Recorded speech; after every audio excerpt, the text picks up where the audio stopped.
I truly believe that if you do what you love, the money will come. You can figure out how to make money from doing what you love, but doing it the other way, reversing it, doesn't really work. It doesn't work for me. And it's just like, what do you want to do? We can figure out how you can make money, but what do you want to do? What do you want to bring? Who do you want to be? What do you want to give? Hey everybody, welcome to It Takes a Village. I'm your host, Delina Medhin, and this is the most personal I have ever been. It Takes a Village is a time capsule collection. 10 intimate episodes where I share with you the people that have guided almost every business decision I've made. In 2008, I began my career as a makeup artist, taking on clients in the evenings and weekends, trying to fit it around my 9-to-5 job. And in 2015, I made the I wish it was hard, but I was tired of working for somebody else decision to quit that corporate job, that corporate six-figure job, and fully commit to being a self-employed entrepreneur. That's where the roller coaster of finances, belief in myself, and how much I was willing to endure for my dream was really put to the test. When we see social media, we always look at the end result. But this collection is a deep dive into the process. To my aspiring entrepreneurs, this is my open love letter to you. The most important thing I did was to get around like-minded people. People who believe in themselves have the ability to inspire you to believe more in yourself. My dream for you is to develop an unshakable belief in your own ability to win and to identify your own personal village so you can become. Let's get into it. Crystal, I'm so happy you're here. I'm so happy you're here. I love it. I'm so happy you're here. And, I really feel like my makeup career really began when I met you. And I'm so excited to talk to you about just like how we met each other. Some of it I feel like but I don't know if I've like chronologically really told you everything. I don't think so. If I knew, I don't remember how you found me. I don't know if somebody told you or if you saw me online. I don't know what it was. All right, the way we met. So, the first time I ever heard about you, because first of all, you're a legend in the industry. Everybody talks about you. And I remember hearing about you. I was actually sitting down with my friend who is a hairstylist in North Carolina. This was back when I was living in North Carolina. And he was like, yeah, there's this lady. Her name is Crystal. And she worked with my friend because you had worked with Antoine, who used to do Wendy Williams' hair. Yes. And so he knew Antoine. And so he was like, there's this lady named Crystal and she really helped him. And, they had a great relationship and he was just kind of mentioning you. And, the first time you hear about somebody, you're like, it's like the first time you hear about a book. You're just like, okay, thank you for letting me know. And you just kind of like keep it pushing, you don't even have a pen. You don't even have a pen to write it down. You don't know something's really coming. So you don't even have a pen. You got to go back to that person and say, what was that lady's name you told me about? What was that lady's name? Exactly. You remember more of what they were saying that person did than what their actual name was. Right. The one that was working with Wendy Williams hairstylist. So, right. Yeah. So that was the first time I heard about you. And then the second time I heard about you was Jeannie Mai, who's the host on The Real, works with Uzmi. I talked to Uzme yesterday. Yes. Okay. So, and then one day Jeannie was doing this thing on social media where she was like, Uzme is going to take over my page because all y'all have these beauty questions and she's going to answer them. So she's talking and she's answering in the comment, which is so cool. I haven't seen anybody do anything like this before, like where they're actually answering in the comments, like in real time. And so my question is like, well, how did you get to do like what you're doing in the way that you do it? And she goes, you need to talk to my mentor. And she @s Crystal Wright live. And I was like, okay. I'm like keyed in. I'm like, all right, cool. This is interesting. And I believe I'm still in North Carolina at the time. And then, of course, I didn't reach out to you because why would I do that? And for some reason, Chris, I don't know why you did this because I don't even know. Maybe you do this all the time, but I think I sent you a message on Instagram. I can't remember exactly what it was, but I had sent out a tweet, like a random tweet where I was like, I don't know what to use for my website. And you wrote back, I got to see if I can find this tweet. You wrote back and you wrote like all these different things I should use. And it was like, it wasn't even like @Crystal. It was just, I was like, hey, I don't know what I should be using. And you just offered this advice. And I was like, that's kind of cool. I was like, because I'm always paying attention to people who give you like gems, not so they can get something, but just because they're just putting stuff out in the world, you know? And that's you. You'll just be saying stuff. I'll feel like, oh, okay, I didn't know I need to know that. But that's what I remember. And I think at that point I was like, let me call. And this is when you were still, I believe, in LA. You were about to move to Texas. Oh, wow. That was 2012. Okay. Yeah. Yeah, that sounds about right. 2012 or 2013, because I moved there in 2014. Yeah, that sounds about right. And so I remember calling, and I was in the office at Cisco, and I took like one of those conference rooms, and I was like trying to call, and I was so scared to call you because I felt like you were one of those people. And I mean, you are definitely an impression person. Like you're paying attention to how somebody shows up from the first phone call for sure. But I put so much pressure on that phone call. I was like, I got to show up. And so I call, and I think your assistant answered. I want to say your assistant answered. And they were like, well, you need to make sure you do this, this, and this, and have you gotten the book or something like that. And I was like, okay, let me go get the book. And isn't this wild how much like research I was doing before I even met you? It's so funny because I talked to a young lady the other day and she wanted to do one-on-one coaching with me. I'm like, well, do you have this? Do you have that? I said, listen, you don't want to pay me all that money right now. I said, you need to get this book. Read this book for $49.95 first. And if you still feel like you need that, come back. I said, but you don't want to be on here with me at this rate, asking me questions that you could learn in the book. So read the book first and then call me back. Facts. But I will say this, though, that book comes alive when you give it life. Like, it's like there's something about, it's almost like, you know, when you go to a professor at a school and it's like they give you, okay, this is the book for the class. And then you get the book and you're just like, ooh, Lord. You know, and then you get into class and they'll be like, and in 1987, you know, and you'll be like, oh my gosh, really? And then now you write notes and it's like, you know what I mean? You try to do the exercises at the end of the book, you know? So you had a way, I feel like, in making that book come alive, because I had that book, I think, for like a year, maybe 2 years before I really like cracked into it. But you are correct. I do believe people would. The thing is that the book is just supposed to give you a foundation. Mm-hmm. It's supposed to give you a foundation so that when you do coaching, there are certain things you already know. And that's what I was telling her. I said, there are just certain things you should know before you make this investment. And so you came to me, you knew something. A little bit of something. I did. I knew a little something. So, okay. So at this point, so when I actually reached out to you was I in New York yet? Do you remember if I was in New York or if I was in North Carolina? I can't remember. I think you were in New York. I think I was in New York too. I think you were doing sales in New York, weren't you? Okay, yeah. So I called you when I was at Cisco, and then 6 months later, I moved to New York. I was working at Salesforce.com, and then you and I got on the phone, and that was another conference room because, you know, I was at work trying to do my side hustle. And I was like, and then I remember calling you, and I was like, we set up our call. And you and I were talking about where I could go with everything. And at the time, so when I moved to New York, I had a portfolio. Obviously, it was a North Carolina portfolio. It wasn't a New York portfolio. So you went through and you were like, got to get rid of this. You got to start working with New York people because you look at real North Carolina right now. And I was like, okay, all right. But I remember, like, for me, and this is the question that I know you remember I asked you. I was like, can I do this? I was like, I want to quit my job in 6 months. I was like, can I do this? And you said, yes. And you didn't say yes, but you didn't say yes, like maybe. You didn't say, it was like you said yes. And I was just like, that's like what I needed to hear. Right. I remember that question. Mm-hmm. Can I quit my job? Can you help me quit my job in 6 months? I think that's what you said. Can you help me quit my job in 6 months? I was like, yeah.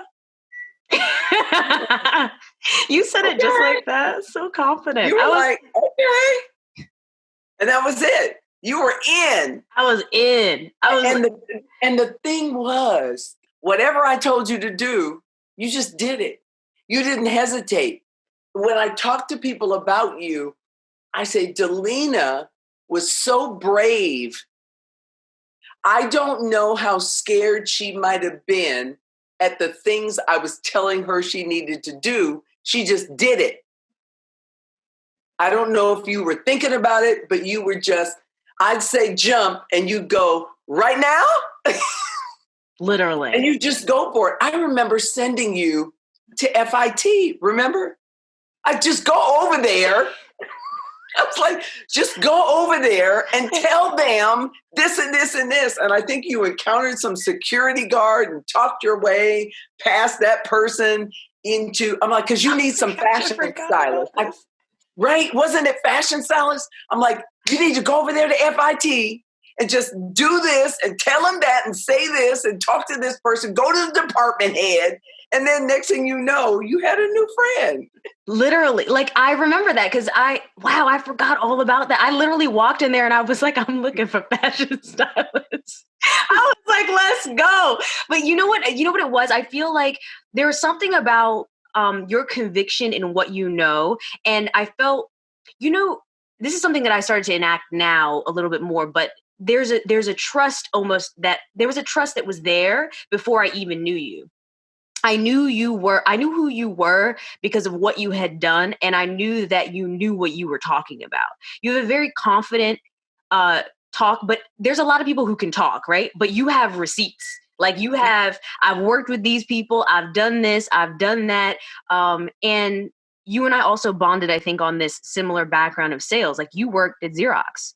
That's right. And you were in sales. And I was like, oh my gosh, she gets it. Like she knows what I need to be doing. And it was like, you were like, action item. I was like, cool. And I just wrote it down and you were just like, these are the things you have to do. And I mean, yeah, it was blind trust for sure with you. Yeah. Oh, yeah. It still is. That sales thing mattered because I got you immediately. I worked in sales for 5 years at Xerox and you were in sales for it. I said, this is going to be a piece of cake. These cold calls, this is nothing. Just go over there. Like my mother told me one time when I moved to California, she said, now don't get out there to California and try to come back here to Tacoma, Washington with your tail between your legs because nobody knows you or your grandmother. You get out there and you make something of yourself. I remember going, what? She said, you're not going to get invited to all the parties. She said, you're not. Nobody knows you. Nobody knows your grandmother, but you go out there and you make something of yourself. Don't you come back here crying with your tail between your legs. And I remember going, what am I going to do? What am I going to do? And I was coming to California, but I didn't know what I was going to do when I got here, but I had to figure it out. And that Xerox, that was it. That was just like, I can do this. If you can call somebody up on the phone and they hang up on you and you can pick up the phone and call the next person, you could do anything. Facts. You're just telling me this part now where you're like, okay, I knew you were in sales, so I knew you could do it. But what was it about me that made you feel that way? Because you told me after that, and I think it was well after I had like actually quit my job. You were like, oh, Delina, I don't say that to everybody. And I was like, you don't? I was like, I thought you say that to multiple people. And you're like, no, girl, no. Your story is unique. Yeah, like, you can't say that to everybody because you'll send them off a ledge. I try to meet people where they are. And some people have to be brought along. Some people have to find their courage along the way. People come with different degrees of courage because they have different backgrounds, because they've been fed different things in their head. And sometimes you have to dismantle the lies that they have been told before you can send them out on a mission. Yes. Do you know what I mean? Yep. So because they come back to you with, well, I'm just not sure, or are you sure you can do that? It's like me. The simplest thing is telling somebody, and then I'm going to need you to pick up the phone and call them. I've had somebody say to me, oh, I thought people didn't do that anymore. Call people on the phone. You better pick up the damn phone and like stop sending email after email after email after email. Pick up the phone and call them. And the thing about having a coach and I say this all the time, I had a very healthy fear of my mother. Mm-hmm. And sometimes that's what you need, a healthy fear of your coach. Because I want you to be more afraid of me than you are to make that phone call. Because you don't want to get on the call with me next week and tell me you didn't make that phone call. Because then I'm going to make you do a conference call and I'm going to listen to you make the call.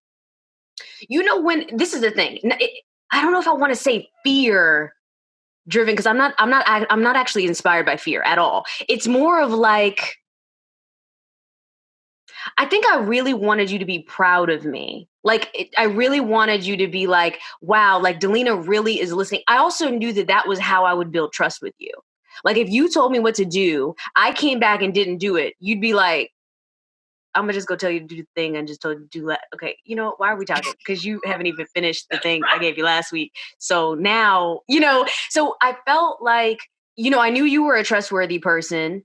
And I knew that I wanted to have your trust. And I knew that the way to build that is to obviously do what I said I was going to do. And like that, I mean, that's in every relationship. When you do what you say you were going to do, you build trust with, people you love and respect and all of that. So that was really important to me. So you tailor your coaching to that? I don't think that when you came to me that I had this assessment thing that I do now. That was a long time ago. I don't think I had gotten there. I might have had something. I might have sent you some questions, but now I've got this whole assessment that I built. And in the assessment, I learn who I'm dealing with. Who you are, what you do, where you want to go. And I probably said this to you too, and what your tolerance is for getting there. But now it's a lot more in depth. So by the time I get through that assessment and I've asked you questions that weren't clear, like I'll get a question. And you did send me a 20-page thing to fill out. Okay. PS. Well, yeah. So you've been assessing for a minute. I've had that a long time then. Okay. What's different now is it's in Google Docs. Okay. So as you're doing it, I get alerts that let me know you're responding to the question. And then I'll go in and go, well, I don't understand what you're saying here. I need you to be clearer. Or people just will skip over the stuff that they don't want to answer. And I'm just going, I go, you need to go back and answer this. Because it's a deep dive. Once I get that, I get a really good sense of who you are as a person. I need the facts about your business, but I also need to know who you are as a person, because some people you can just go in. It's like a coach on a basketball team. You know which players you can yell at and which ones are going to break out into tears. And that's what it is. It's like knowing what I can say to you, how you are, how you approach things. I mean, you're tough, Delina. Thank you. Yeah, you're tough. You're not gonna cry at the drop of a hat, but some people will well up with tears. So I want to push people and I want to challenge them, but I don't want to send them off the deep end. I don't want them to get off a call with me and have to climb in bed and pull the blankets over their heads. I'm trying to keep them from doing that. Got it. Yeah. You want to keep them from getting overwhelmed. It's like, keep them. Yeah. You want them to be like, okay, I can do this. I'm inspired. I'm scared, but I'm still inspired. I'm not feeling overwhelmed. Yeah. That's right.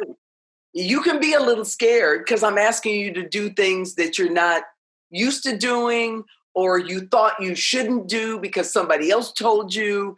And so part of it is beliefs, getting through people's misinformation. Or, well, such and such said, I've had people say to me, well, such and such said I should do it this way. I'm like, well, you should be paying them then. Because if you're here and you're paying me, you need to listen to what I'm telling you to do. That's facts. No, that's real. Like, why are you paying me and listening to them? That's not going to work. Do it the way I'm telling you to do it. That is so true. This is what I'll say. I feel like when I got on the phone with you, I would listen 90% of the time. And you know how much I love to talk. Now you know that. I don't know if you knew that before, because I was so quiet, because I was like, this hour, I'm not going to learn. I just listened to Larry King the other day. He was talking and he goes, I realized that whenever I was talking, I wasn't learning anything. So that's why I guess he's probably one of the most renowned interviewers, because he realized, he was like, I need to ask a question and listen to the answer so I can learn. So that's what I did. Is I think it was probably like 50 minutes out of the hour that we would spend together. Yeah. And you would be listening, taking notes and asking questions about what you didn't understand. Which is a thing. It's like, because a lot of times people don't want to ask questions because they think it makes them look stupid. It's exactly the opposite. And it's the opposite here with me, and it's the opposite out in the world. Trying to get artists to understand that you look smarter when you're asking the producer or the art director or the creative director questions. It makes you look smarter, and it makes them feel more confident that you know what you're doing because you're asking questions. And that they get the sense that, oh, she's going to show up with it all together. Now I can relax and move on to the gaffer. Right. I can move on to the next person. Yeah, it feels like you're part of the team. And I feel like it also makes you more memorable because and also like, I think it's nice to also, especially when you're on set, to make sure that you have their buy-in.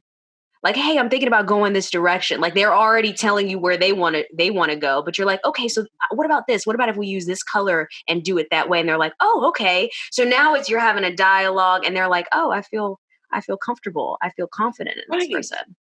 Because we're in this together. Mm-hmm. When I'm with my clients, I'm in this with you. I'm looking. And the thing is, I'm always looking and thinking about my clients when I'm not on the phone with them. I'll stop and I'll send an email or send a text message. I found this, you should look into this, or sometimes I want to introduce you to this person. But that truly requires trust, because I don't do that with everyone, because everybody ain't ready. And my connections and my relationships are so important to me that if I'm going to refer you or say, call this person or do that, it's because I truly believe that you're going to make us both look good. Yeah. That you're going to make us both look good.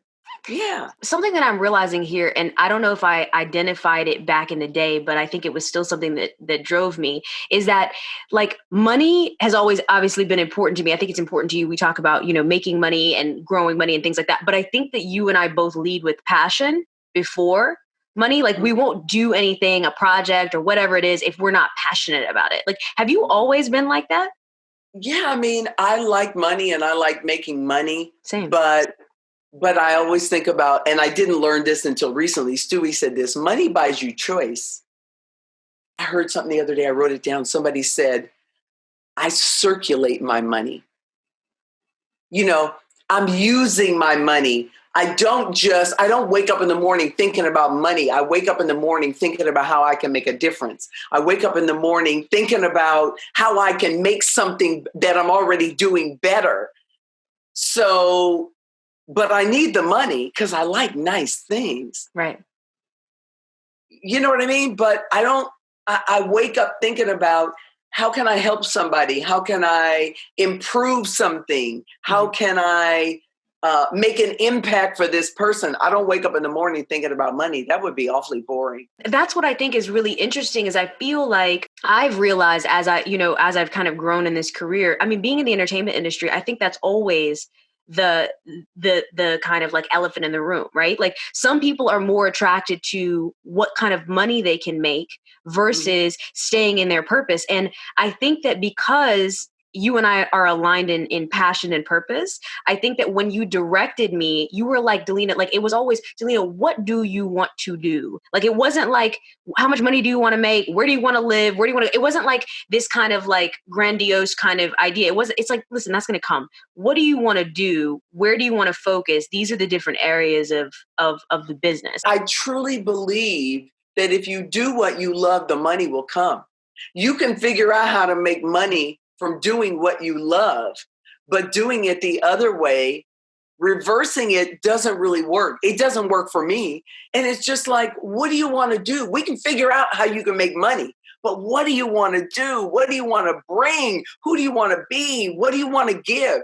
That's why with the whole social media thing, it's like, I think that what people miss in social media is that it can't just always be about you promoting yourself. It's got to be, what are you also giving back to your community? We keep talking about community, but what are you giving back to the community? Sometimes I'll just go on and do a live. When I did that series, Meet the Producers, I wasn't making any money from that, but I just felt like I want to give something. What can I give that's valuable? Mm-hmm. And making it possible for artists to hear how producers look at them, think about them, why they hired them, that was going to be valuable. Yeah. So from that, what happens? We know what's going to happen. I do that because I want to give back. And somebody's going to buy my book. Somebody's going to take the Win Now Mentorship Program. Somebody's going to decide that they want to get with me for coaching. Facts. Right? Yeah, let's talk about your agency, because for me, that was a very big selling point in terms of working with you. So your company, in terms of like, you know, the PYP program that you were working on at the time, or that you were doing at the time, was really, and individual coaching was really about teaching people how to become their own agent. When you became your own agent and had your own agency, like, what was the idea behind that? I quit my job at Xerox to represent a photographer who worked in entertainment and editorial. How'd you meet them? I met him at a party at Muhammad Ali's house. What? Wait, let's dive in. You were at Muhammad Ali's house? I went to Muhammad Ali's house. It's this networking thing that was at his house in LA, you know, and it was behind the closed gates and everything. But here's the thing. It's like I was sitting in my car for like half an hour trying to get up the nerve to go in there by myself. Like, I don't know anybody, but I kept hearing my mother in the back of my head. My mother was like, I know you're not just going to sit out here in this car. You need to get up and go inside. Okay. So I just got up and I went in, and I remember Muhammad Ali doing that thing where he would go behind your ear and pull out a coin. Like he was into magic. Oh, wow. And I remember him doing that to me standing on the porch, and him going behind my ear and me going, oh, what? And he comes out with a coin. Yes, he did that. This is so wild. Right. And then I was just, he had this big, huge, beautiful house, the beautiful grounds, and, you know, there was food and all this stuff. And I ended up meeting this photographer. I don't know how, standing there. Maybe he said hello. Maybe I said hello. And he started telling me what he did. And I was ready to leave Xerox. This is the thing. I didn't know what I wanted to do. I've gone and I'd interviewed with Nordstrom and a couple of other places thinking I wanted to be a buyer because I was always into clothes. My grandmother was a seamstress. I had beautiful clothes. I had so many clothes when I went away to college. I bribed my roommate to let me use her closet. I'll let you wear some of my clothes if you let me hang some stuff up on your side because I didn't have enough room. But anyway, That's another story. So anyway, I'm at this party and talking to this photographer, and he starts telling me about his fabulous life. He's like, I need a rep. I said, I need a new career. That was a Sunday afternoon. I went to his studio on Thursday, quit my job at Xerox on Monday. Wow. And I remember I had this Xerox memory writer typewriter. We had started selling these electronic typewriters then. They were like really fabulous. And we got to keep the typewriter for some reason. I remember taking that typewriter to Bobby's studio and started like, no, with these form letters, they're all wrong. And just changing everything for him in his office, how things were done. And now we call it automation, right? And just, no, we got to do this. We can't be doing this stuff over and over and over again. We just need to automate this. We need to do that. And he is how I got to Chicago. He's how I got to New York. He took me to Chicago for a Coca-Cola shoot. This is how I started. I started on Coca-Cola shoots and ad campaigns. Let me tell you something. We shot Denzel Washington for Essence magazine. It got near the end of the shoot. I jumped up and went to this place in Van Nuys called Dem Bones Barbecue. Bought all these ribs and stuff, brought them back. Me, Bobby, and Denzel sitting in the back eating ribs. That's so cool. That is so cool. Right? You mentioned something really important here in terms of finding a manager or finding a representative. I need someone who's a salesperson. And I think it's because I come from sales, you come from sales. So the way you even taught me in terms of how to market myself, how to move in the industry is assertive. You know what I mean? And I feel like a lot of people are very passive in this industry. They're like, they're going to call me. I'm dope. And it's like, no, they're not. They're not going to call you. No one's talking about you. Hi, hello. Wait a minute. Great. Everybody thinks, I tell people all the time that I'm coaching. If you wake up in the morning and your name is Oprah, mm-hmm. then you can act like this. But if your name is not Oprah, you are going to have to follow up and follow through. Ain't nobody checking for you. Ain't nobody checking for you. Where do you think that came from? Because I do think it's a generational thing. I think my generation is heavy in that space and this but do you think it's always been like that in the entertainment industry? There's been this no? What do you think? Mm-mm. When I was coming up and when I met you, this is about chasing your dream. Chasing the dream, doing the work, putting in the time. Everybody's sitting back waiting for something to happen. I feel like saying, let me know how that works out for you. There's always going to be somebody who gets a part in a movie and becomes a star. There's always going to be that one person that happens to for every 10,000 people who decide to be actors. But if your ego is telling you that is going to happen for you, and so you're not going to do anything but sit around and wait, you will be working at a makeup counter in about an hour. Facts. I did a random post yesterday on Instagram and I was like, make sure that you check your team because sometimes you don't want to be the salesperson, right? So you're so quick to get a manager and your manager isn't a salesperson. So the funnel stops, it dries up. You know what I mean? It's non-existent because they don't have the same drive, the same interest, the same, and you got to pay attention not only in the times when things are happening, because, when your career is happening, you're not really paying attention to what your manager is doing because things are coming in. But when your career is slow, right, and you're realizing there's no strategy behind where to go, what to do, how to move, right, then why are you aligned with this person? That's the value add. Well, here's the other thing, though. Even when it comes to agencies, not every agent, not every booker actually knows what they're doing. Some of them were working at McDonald's yesterday, and somebody said, "Oh, you have a nice voice. Why don't you come work for me?" Because I hear the stories from artists who got signed to an agency, and they were getting a certain amount of money, and then they turned everything over to the agent, and they started making less money. Hello. Right? And you have to be diligent. And you have to realize that not everybody who's on the other end of the phone is actually somebody who can do a deal.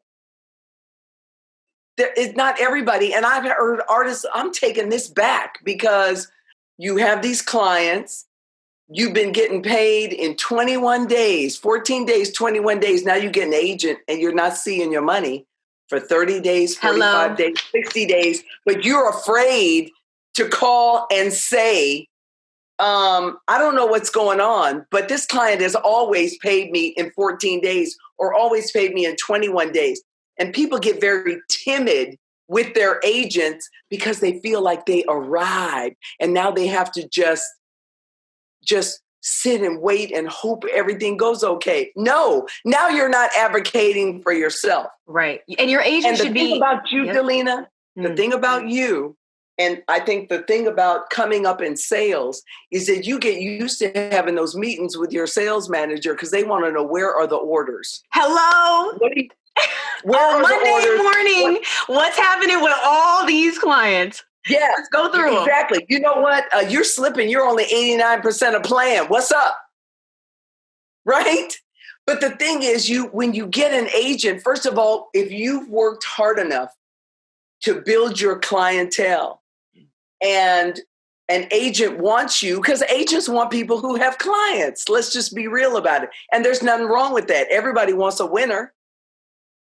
But that doesn't mean that you just relinquish all of the control that you have.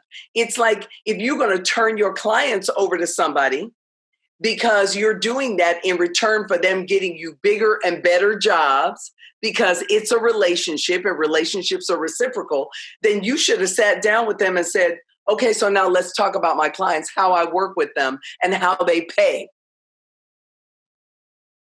This client, I've been working with them for 2 years and they always pay in 14 days. This client, this, because what you're doing is putting the agency on notice that there is an expectation here. I've always gotten paid in this amount of time. You are not going to start floating my money for 45 or 60 days. You're not going to start getting interest on my money for 45 or 60 days when I know the client pays in this time. And when you sit down and have those kinds of conversations, what you're also saying is, I'm about my business. Not only am I watching the clients, I'm also watching you. That part. And something I've learned as well is they're not doing you a favor by being your agent. Like, it is a partnership, right? So I think sometimes it's like if you treat it as, and I'm speaking from personal experience as well in terms of like where I'm going with my own career. I feel like, so everyone who works with you should be excited to work with you, right? And vice versa. You should be excited to work with them. And so when you have this moment to like talk to them and to work with them, it's like, you saying, hey, listen, this is what the deal with the client. That shouldn't be an offensive conversation. That's a notification. That's, hey, I'm letting you know what's up.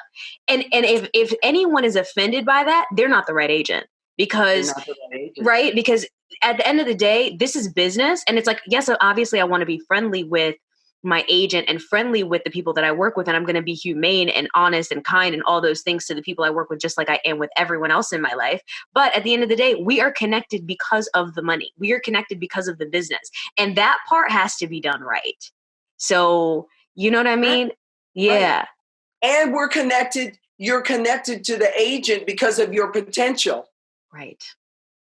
So where are we going? But the potential has to be, but that potential, you're there because you want direction about how to grow that potential and grow that business. And the more money you make, the more money the agent makes. Yeah. You think everyone should learn how to become their own agent? Yes. Okay. Because if you are managing your business by yourself, you are your own agent. Mm-hmm. So you want to learn how to do it well, so that when if and when you decide to get an agent, you have an expectation of how that relationship's supposed to work. It's like, why aren't you having a quarterly meeting with your agent? Can you afford to go 12 months and just let them do whatever they want to do and find that these aren't the kinds of jobs that I want, or these are not the kind of jobs I thought I was going to be getting from you, and you're not having a conversation with them once a quarter? Let's see where we are. Let's see where we're going. And wait a minute, I'm your client. I'm the artist. How can I help you do your job? What are you seeing in my work, in my online portfolio, where you feel like there are holes that you need to fill in? Do I need to be testing? Do I need to give you something else in my portfolio so I can help you help me get to the next level? If you're not having those meetings, something is wrong. Because now you're just putting your entire career in somebody else's hand, and all you can do is go home and sit there and twiddle your thumbs until they call you for a job. Do you think it's ego that stops people from having that conversation with their agent? Or what do you think that is? It's like being too grateful. Be thankful, but don't be so grateful. It's like you're walking around shuffling. Yes, I'm massa boss. Oh, that is facts. Yeah. Yes, I'm massa boss. Okay, whatever you say. Wait a minute. I'm like, wait a minute. I used to sit down with my artists every year. I didn't sit down with them once a quarter because they didn't ask for that. And I didn't need that.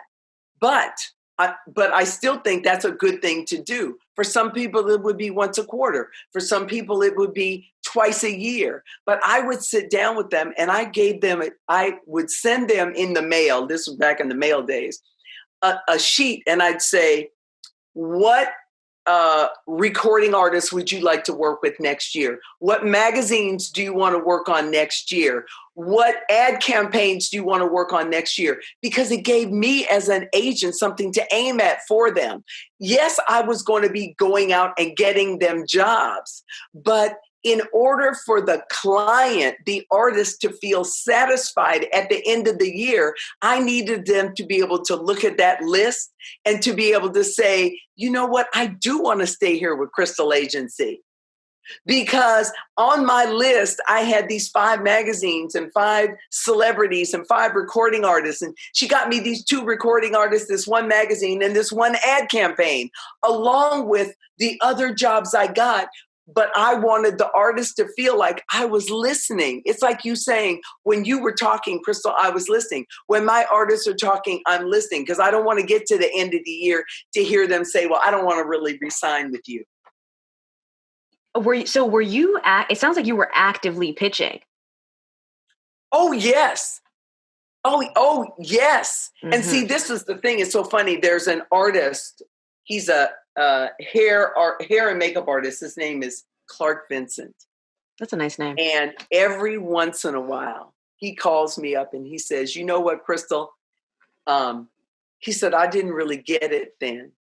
He said, but the difference between what you do and what you were doing for me and for us and what other people do is some of them just sit in their offices waiting for the phone to ring.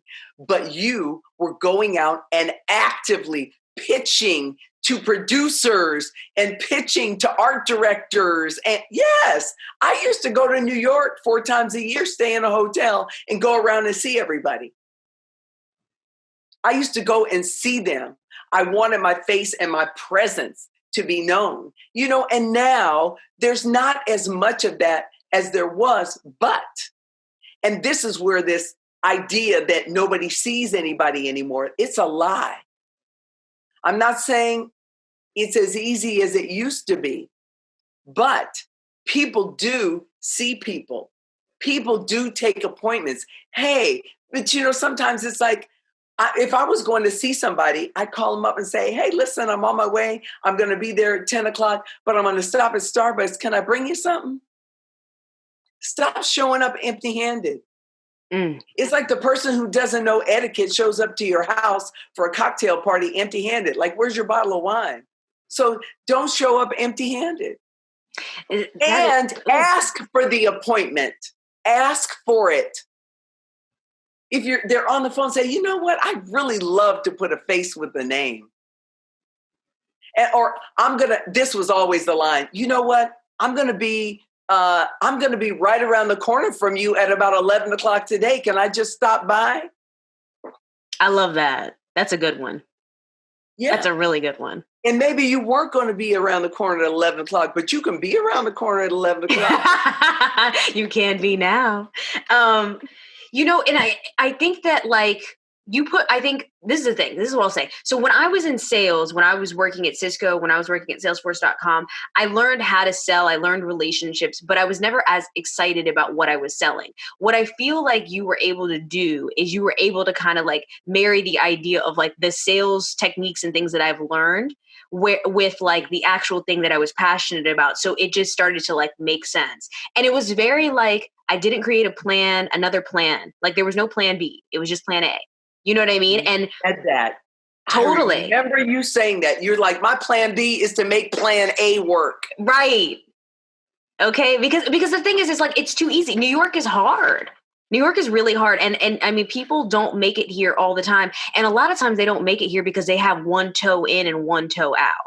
You know what I mean? Like, oh, I know I can just go back home if it doesn't work out here. Or I know I can just, I could just do something else. Or they don't commit to one specific thing. Like I tell all of my multi-talented friends, I personally believe I have like one talent and it's sales. And I feel like my makeup has started to get better in a way where it's like it matches the quality of how good I am at selling. But this is what I'll say.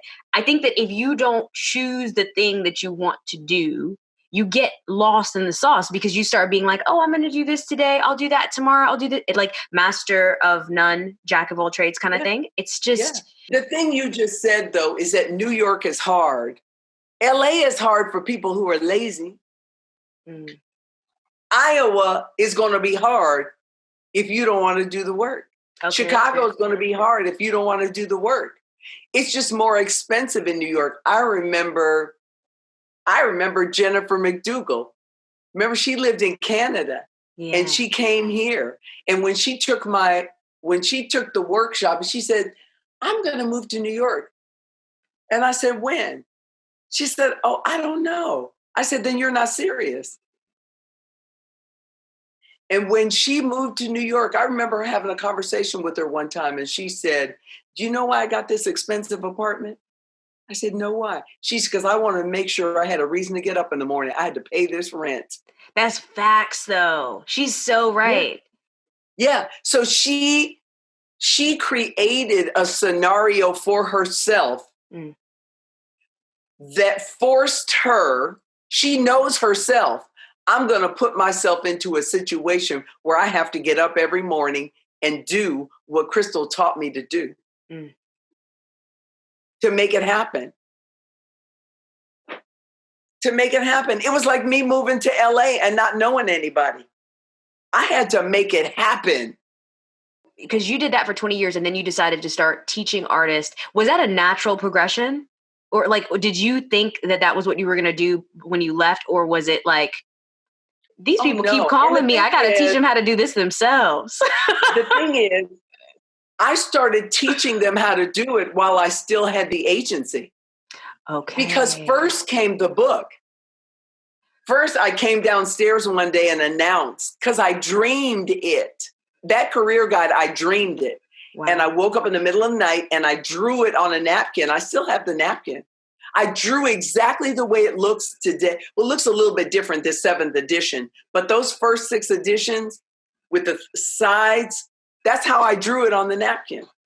It's so good. So first I did the book. And I remember coming downstairs and announcing to my assistant, Judy Marcelin, that I got this great idea. We're going to write a book. She's like, write a book? What are you talking about? We're busy. We got people in Hawaii. I remember Nico was in Hawaii doing Halle Berry for InStyle magazine, got there and called me on the phone because he couldn't check into the hotel. So I'm in LA screaming at managers in Hawaii because he can't check into his hotel room. And Judy's like, we're busy. We don't have time for you to write a book. But she named the book. I didn't name it. She came up with the Hair, Makeup, and Fashion Styling Career Guide. Originally, Hair, Makeup, and Styling Career Guide. So anyway, I did the book. And then when I hired Risa Mallon to come work for me as my agent, my booker, back then we just called everybody was a booker. It was Risa's idea. We should go and teach it. We should teach people how to do this because we can't sign everybody. So we should teach them how to go out and get work. And the very first time we did it was at this school in Calabasas because I was in LA and there were 3 people there and me and Risa with legal notepads. She'd do a little bit and then I do a little and she'd do a little and I do a little. And then after that, I thought, well, I should turn this into a class. And I did. And my first class was at the Hyatt on Sunset Boulevard. That's amazing. I think I had like 20 people in that class. And it was $149. Wow. I know they came in, they were like, we just learned thousands and thousands of dollars. You changed my career, I think, because you allowed me to understand the importance of being in the driver's seat of your career versus, being in the passenger seat. And I see, there are people who have come to me, even to this day, like, it's so funny to me when people are like, do you really feel that way about this person? And I go, I don't ever talk about things I don't like. Like if I'm talking about it, it's because I like it. It has nothing to do with whether I've been paid to talk about it, not paid to talk about it. If I'm talking about it, it's because I like it. We're talking about it in a positive way, obviously. But so I remember people coming to me, they go, is Crystal really worth it? Because, I think at the time that I was working with you, I think it was like 25, maybe 3,000, 3,500. How much was it? It was a lot. I remember it was thousands of dollars to do coaching with you. Because what we did individual. It wasn't that expensive then. No, we did individual sessions, but I think you said I had to do a minimum of three sessions or four sessions. And it was like maybe $200 an hour or like $150. I was $150 an hour then. You were? I use my you know how they give you gift cards and stuff if you win something within sales? I used it to pay for working with you. It wasn't just $150 an hour. It was like a chunk of time. So it was $150 an hour times 5 hours or something. And I think you did that like 3 or 4 times. Right, exactly. So over time it became like a few $1,000s. But anyway, so they were asking me a lot of people asked me over the years, is it worth it? And I was like, listen, it depends on how fast you want to get there. You know what I mean? Like you could try and figure it out and it could take you years. I have friends of mine, even to this day, that will come to me and be like, what am I supposed to do with this? And I'm just like, this is wild. Like there are so many of us that we know that there are resources out there, but we prefer to get things piece by piece by piece versus just sitting down and learning what to do. And the first couple of months in which I quit my career, I quit, and I remember you and I were doing these calls, and I remember my roommate used to come home early. She'd be like, who are you talking to? I'd be like, my mentor, my coach. And I'd be sitting there because I'd be writing stuff down, and you would be on speakerphone because we'd be doing it on Zoom. And you'd be on speakerphone and you'd be like, you got to do this, you got to do this, you got to do this. And I was in school. I was, I got all the magazines, I got all the stuff I needed to do, but it changed, I think, everything. Even now, how I look at business now, how I look at the entertainment industry now. So thank you. I want artists to be business people. Mm-hmm. I want artists to be in charge of their careers. I want them to feel like they can make choices for themselves. When I was on that call yesterday, when I was on that Clubhouse yesterday, maybe this is what I was going to say. I was telling them, you can decide how this goes. You have got to advocate for yourself. You've got to talk to the agent about money. You've got to talk to them about the direction your career is going. And you cannot afford to let a whole year go by of you not getting the kinds of jobs you want to then say, oh, this isn't what I thought I'd be doing. Why would you wait that long? But people don't want to take charge. I'm here to help you be courageous. Mel Robbins says,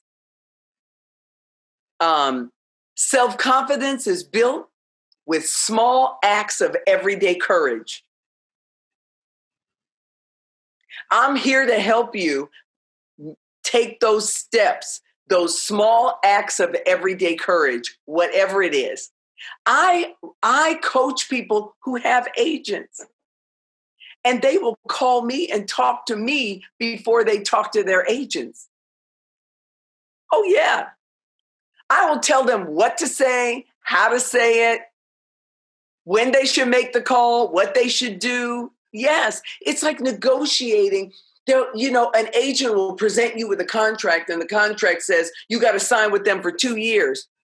And instead of questioning it, instead of realizing, I don't even know if we're going to like each other in 2 years, I'm trying to empower you to be able to say, how about this? How about instead of a year, we start out doing 6 months, or we do 1 year? Everything is negotiable. You just don't know it because you won't ask. That's facts. I just want to say thank you for that, because it definitely, it's something that it's a message that I feel like it needs to be amplified times like 1 million. Like, there's so many people who are so talented, and they sit home and they don't work and they don't know what's going on. And my ultimate pulse check for that was typically, not because it was intentional, but typically during fashion week is when you see most of the other artists. And they would always come over to me and they'd be like, Delina, this season is so slow. And I'd just be looking at them like confused. Like, I'm like, what? Like, what are you talking? Like, what are you? And I literally would be so confused. And I would realize, like, a lot of them they're waiting for a phone call. And the truth is, at the end of the day, if you want to go into business for yourself, you have to be understanding that you are now a salesperson, the marketing person, the talent. You're all the thing. You're the producer. You're wearing all the hats. And even when you gift it to somebody, you still have to make sure that they're doing what they need to be doing. Everybody wants to write on their business card CEO. Mm-hmm. I'm a CEO. I am overworked and underpaid. That means I take out the trash. I make the phone calls. I have to hire the other people who work for me. I have to check them and keep them in check. I mean, you are the CEO of your career. As a freelancer, you're the CEO of your career. And if you don't own it, yes, those people, there are lots of talented people that are sitting at home waiting for a phone call, thinking Instagram is going to make them famous. They're not engaging. They're not following the right people. They don't even know what LinkedIn is. Let me tell you how surprised my artist clients are when I tell them they got to have a LinkedIn profile. That's for corporate people. See, that's another belief. Who told you that? Who told you that? You just took it at face value. It's like QAnon. I just believe that Joe Biden is not going to be the president on the 20th of January because somebody told me. And then when he's still the president on the 21st, you are like lost and confused. Like, yeah, and it's like, what are you talking about? I think that there's a lot of confusion surrounding empowerment around artists. And I feel like you were one of the pioneers in that space. And I'm so grateful that, we've had the exchange that we had, but also when we had it and what it's kind of grown into. Like, even now, like, you and I have conversations and where I'm checking in and being like, hey, like, I'm thinking about this or I'm thinking about that. But we talk about, I'm so blessed now that I feel like I'm more in your inner circle in terms of you talking to me about your business moves. And so it's now become even more of an exchange, which is really, really cool. Because I do think that we have the foundation and the trust and all of that that's built. What do you think it takes for people to start to, because I think one of the things that was really cool about our relationship is to move into this like exchange of energy that feels so like, you trust what I'm saying too. Where do you think that comes from? What is that like? Was that performance based? Like, where did that come from? Well, for one thing, I have and am I assuming LOL? I know a makeup artist that says relationships are not microwavable, and you have to give them time to develop. And that's what happens over time. It's like you trusted me because I gave you the truth. And it was always the truth. Okay. And then over time, you develop a different kind of relationship develops because, my thing is always to give you wings. I always say, I'm here to give you your wings. I don't want you tethered to me for the rest of your life. What fun is that? That's not fun for me. What's fun for me is like I always say, look at my babies. Look at what Delina's doing. Look at Tony. Look what Tony's doing. Look what look at Keisha. Look at them. They have gone on and they are doing their thing. And they will call me and say, Crystal, I just need a book in an hour. But sometimes it's just, Crystal, remember you gave me this one time? I can't find it. Could you send me another one? Yeah, I'll send you another one. You know what I mean? Mm-hmm. Or, You'll send me a text. Do you have 5 minutes to talk to me? Of course I have 5 minutes to talk to you. See, because it's not all about the money. I've made plenty of money from you, Delina. Yeah. Right? Facts, yes. But the thing for me is that I don't know anybody that has hired me that's run around talking about that was a waste of money. Who has ever said that? Nobody. Nobody says that. Who said that? Who said that? You've even called me and said, I went and took this class. This was a waste of money. Okay. Because you can feel the intention. I'm telling you, Crystal, it's the intention behind it. I want to talk to you really quickly about some of the things that you have. So I know you have the 7th edition of the book that we've been talking about this whole time. And I think that, if anyone's listening and they're like, oh my gosh, I don't know what I need to be doing and I need to figure out this whole industry. I mean, it's been called the industry Bible before. Please do. So here it is. Hair, Makeup, and Fashion Sign Career Guide. All 380 pages of it. Yep. Forward by Bobby Brown. Forward by Bobby Brown. Yeah, that one, right? Mm-hmm. The book has a lot of personal stories in it of people who have been in the industry, who've worked with you, which I think is so amazing. And it helps really bring a human touch to it. But it's also just very practical things that you can start doing in your business that can help you really understand how to talk to people and how to work with people. So, okay, so then you have the In It to Win It mentorship program. Right. It's now I call it the Win Now Mentorship Program. Mm-hmm. And that is a 12-week online course with a live component, doing the lessons and doing the homework. And then I meet with them every Wednesday for 2 hours to talk about the lesson, to go deeper. You know what I mean? It's like that. Okay, let's go a little bit deeper now. And that class is not for people. It's not for beginners. It's for people who have been working. It's for people who are in transition. It's for people who have been working a while and are trying to figure it out. At the least, if you haven't read the book, you'll just be lost. It wasn't designed so that you should have to read the book, because if you've been working as an artist, then taking the Win Now Mentorship Program could definitely be the next step for you.